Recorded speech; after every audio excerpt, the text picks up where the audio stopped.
rising fast. Investors gonna last. Gonna build an empire, trust.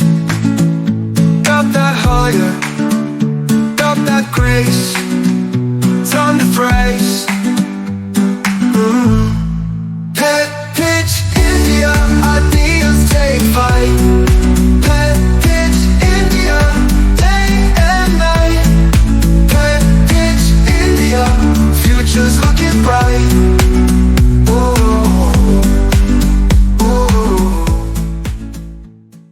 Welcome back to the Deep Dive. Okay, today we're jumping into something really fascinating, the huge boom in pet care across India. It's one of the fastest growing investment areas globally. And it's not just, more people getting pets because incomes are rising. There's this bigger cultural thing happening, the whole humanization of pets trend. The market's just exploding. But getting the money to grow, that's the tricky part. Investors, angels, VCs, they want more than just cute animal stories.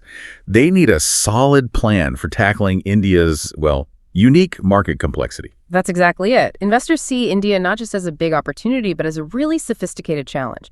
We've heard it described almost like a complex lockbox. So our mission today is to figure out what keys you actually need. What are those critical metrics, those proof points that convince investors your startup isn't just a nice idea, but a truly viable, scalable business built for India. I like that, the Indian pet care lockbox. Okay, so we're hunting for the keys. But maybe first, let's talk about the fuel needed for the journey, right? Cash is king, but where it comes from really shapes the business. Let's start there. Choosing the right fuel. Yeah, there seem to be three main paths founders take. First up is bootstrapping, so using your own savings or maybe just reinvesting profits as they come in. The big plus here, total control. No outside voices telling you what to do. Right, and the research suggests bootstrapping works really well for things like specialized treats, maybe some unique accessories, toys. You can iterate, get that product market fit just right without pressure. But there's a catch, isn't there? That limited cash flow really becomes a bottleneck when you want to scale up production or deal with all the compliance stuff.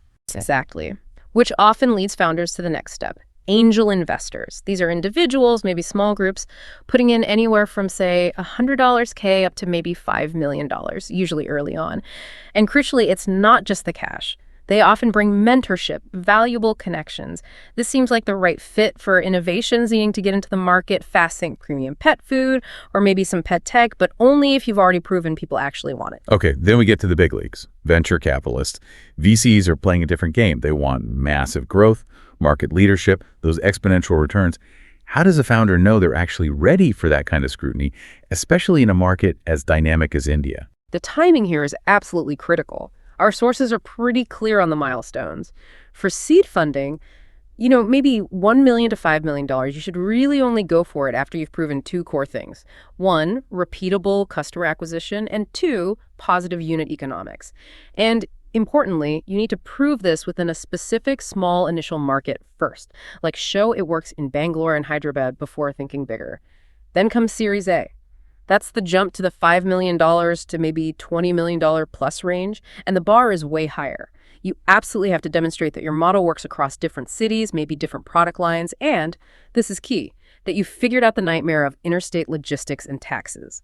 VCs see mastering that complexity as proof of operational maturity. It shows you've got a real shot at scaling nationally and have a solid structure in place. Got it. So that sets the financial stage. But what about the actual business strategy, the operations? This brings us to what you call the four core pillars, the keys needed for that lockbox. Right. So pillar one is market opportunity and defensibility. You have to show you're solving a real must-have problem. Just being another online pet store. That's probably not enough. We're talking about things like reliably delivering specialized imported pet foods that are hard to get otherwise, or offering vet teleconsultations in areas where good physical clinics are just non-existent or too far away. And investors always talk about the moat, yeah, right? Defensibility. In India, where things can get copied pretty quickly, especially online models, where does that competitive advantage come from for a pet startup? Yeah, it has to be something genuinely proprietary and ideally rooted locally. Think about things like unique product formulas using high-quality local ingredients that reduces reliance on imports, which can be unpredictable. Or maybe it's a tech advantage, using AI for better diagnostics, perhaps, or sophisticated algorithms to optimize delivery routes on India's often chaotic roads. What investors really value, apparently, is proprietary data, understanding regional differences in breeds, buying habits across different parts of India. That's knowledge global players just don't have. Okay, on to pillar 2, the one everyone dreads. Scalable unit economics. This is where investors really dig in, right? LTV to CAC. Oh, absolutely. This is probably the most scrutinized part. You have to show clearly that the lifetime value, the LTV of your customer, is significantly higher than what it costs you to acquire them, the CAC. The benchmark we keep seeing is LTV needs to be at least 3 times CAC. If you can't hit that, you're basically losing money the faster you grow. The 3.1 is tough. But what seems really specific to India here is this demand for a CAC breakdown by city tier. I mean, isn't asking for city-level profitability almost like asking for Series B-level metrics at the seed stage? How are startups supposed to manage that? Well, they argue it's necessary because India isn't just one single market. It's like dozens of distinct micro-markets. So you've got to show the model works in Tier 1 cities, Mumbai, Delhi, where acquiring customers online might be expensive, but people also tend to spend more per order. And then you also need a plan for Tier 2 and 3 cities.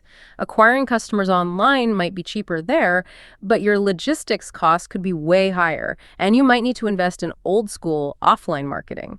If you try to scale nationally before proving profitability city by city, you risk ending up with a business that's growing fast but burning cash even faster. VCs hate that. That really highlights the complexity. Okay. Pillar 3, strategy for the unorganized market. It's a huge factor, right? Something like 80% of pet-related sales still happen offline, local shops, the neighborhood vet, small distributors. You can't just build an online-only play. Yeah, you absolutely can't.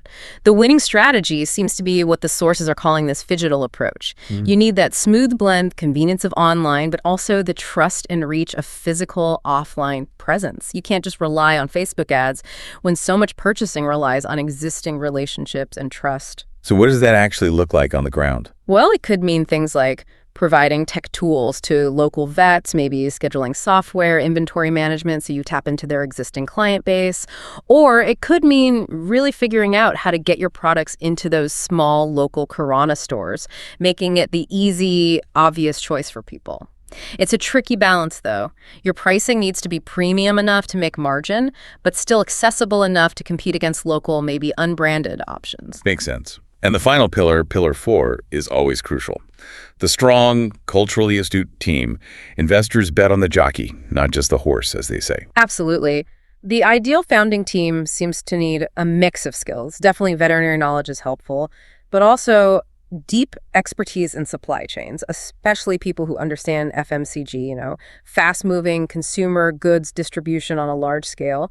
And of course, strong tech and product development skills are vital. But the real X factor seems to be this cultural astuteness. That's more than just speaking different languages, right? What does it mean in practice? It means really understanding the nuances. Like pet food preferences might be totally different in coastal South India versus the north. Spending habits vary wildly between states like Gujarat and West Bengal. And crucially, it means being able to navigate the incredibly complex and varied regulations across different states. Can your team handle complex, maybe even temperature-controlled logistics down in Chennai, while also running effective marketing campaigns in the right local language up in Lucknow? Proving you can manage that diversity is key to showing you can actually scale across India. Wow, yeah, that sets a really high bar. Okay, let's shift gears slightly to section 3, the pitch deck playbook. If the pitch deck is essentially your sales document to investors, it sounds like it needs to address these Indian complexities head-on right from the start. Yes, it needs to be laser-focused on the Indian reality. For example, on your product and tech slides, you have to highlight features built specifically for Indian infrastructure. That's why the sources stress things like cash on delivery, COD integration. It's not an afterthought. It's essential in a market where cash is still widely used. Same goes for regional language support, critical for reaching beyond the metros.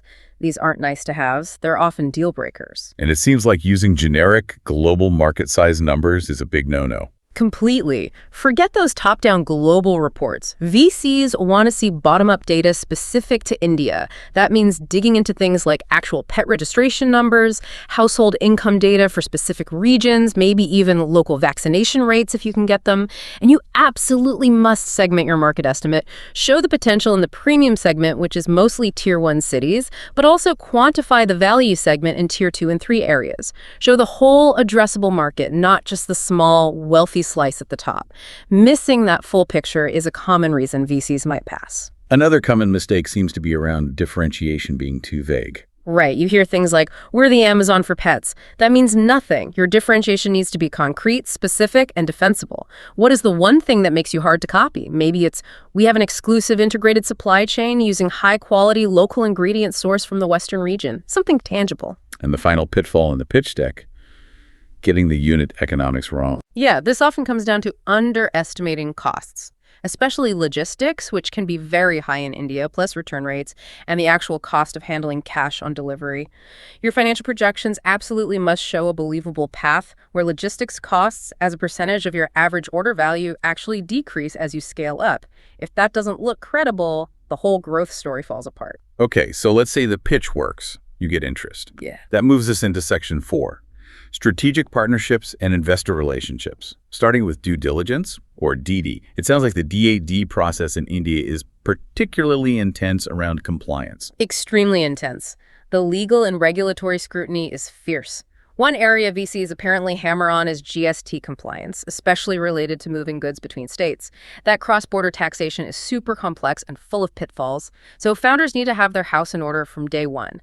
That means having a clean, organized virtual data room, the VDR, with all your documents ready. Compliance isn't just paperwork. Messing it up can literally stop your business from expanding. And after the deal closes, the relationship with the investor needs careful management.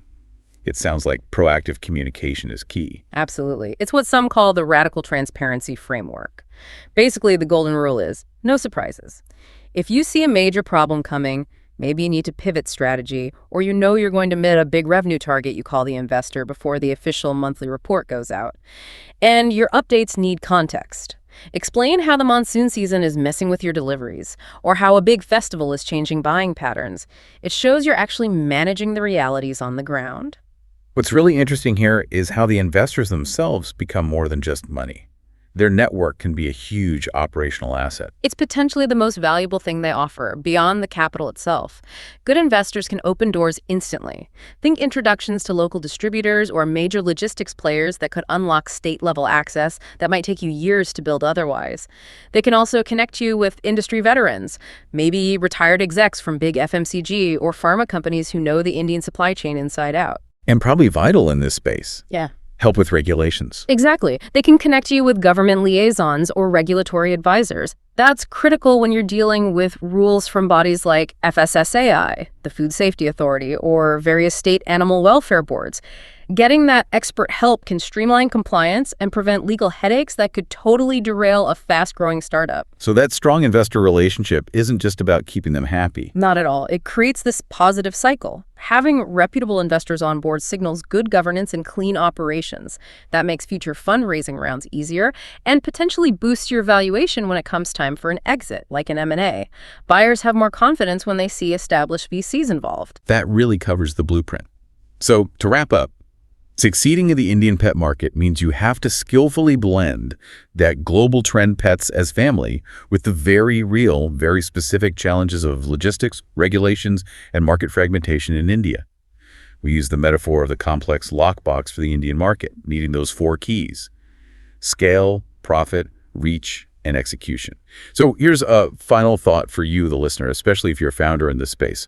If you had to pick just one of those keys to absolutely nail first, to prove to an investor you can clear that critical initial hurdle in India's unique market, which one is it? Is it having the perfect team? Is it the defensibility of your idea? Is it proving the unit economics early? Or is it mastering the compliance maze? Something to chew on as you think about applying these insights. And we really encourage you to take this framework, look at your own situation, your own data, and critically assess it against these benchmarks we've discussed. Applying this knowledge thoughtfully is where the real value lies. Thanks for diving in with us today. We'll catch you on the next deep dive.